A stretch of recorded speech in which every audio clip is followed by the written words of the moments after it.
I've been trying to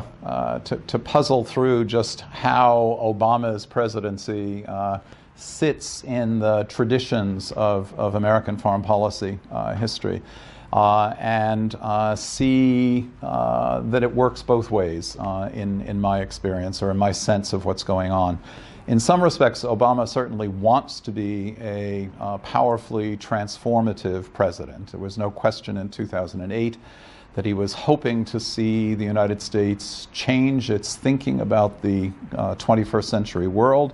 and change its behavior in that world as well. At the same time, as he has shaped American foreign policy since early 2009,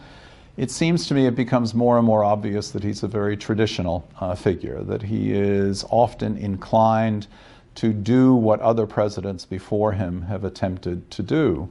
So that on one hand, for instance, he criticized American involvement in Iraq and made the firm decision to pull the United States out of Iraq, but on the other hand, decided that it was appropriate and desirable for the United States to play a more dramatic role in Afghanistan, and committed American forces to that. This is related to other aspects of Obama's career as well. Wanted, I think, to see the United States renew itself, reinvigorate its global role in the 21st century, but in other respects has not significantly changed the way in which the United States has behaved in terms of its agenda, its priorities. There is still an inclination, and this is to me one of the more serious problems of the Obama presidency, still a serious inclination to think of the United States in what I would describe as almost manifest destiny terms. That the United States has a special, for all practical purposes, unique responsibility in the global arena. The phrasing that he's using, inherited from the 1990s, of the United States as an indispensable nation, has actually become in Obama's usage terminology which says the United States is the one indispensable nation. That suggests an ambition and arrogance, frankly, in some respects, that is very much in keeping with American feelings and sentiment that go back to 19th century manifest destiny, and run counter to the way in which Obama seemed to be suggesting the United States was going to adjust himself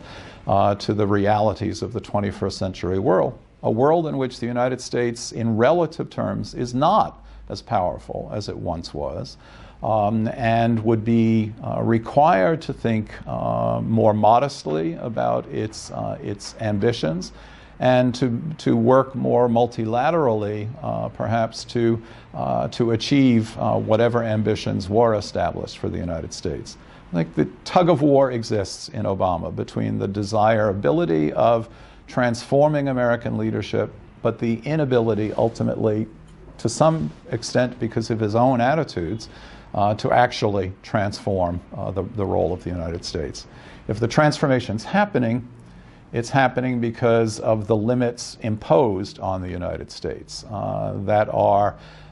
primarily, well, they are partially internal, the economic weakness of the United States relative to what would have been the case in earlier years, and the growing power of others, the Chinese, the Indians, the Brazilians, among others, who are clearly in relative terms becoming more influential and inevitably limiting the role of the United States, the power of the United States to manage global affairs as a result. And that, in some respects, is very much going to be perhaps an Obama legacy relative to his predecessors. He is absolutely an improvement over the George W. Bush presidency, which went rather wildly off in the opposite direction of thinking about readjusting to a changed international arena in the early 21st century, with tragic consequences. But in Obama's case,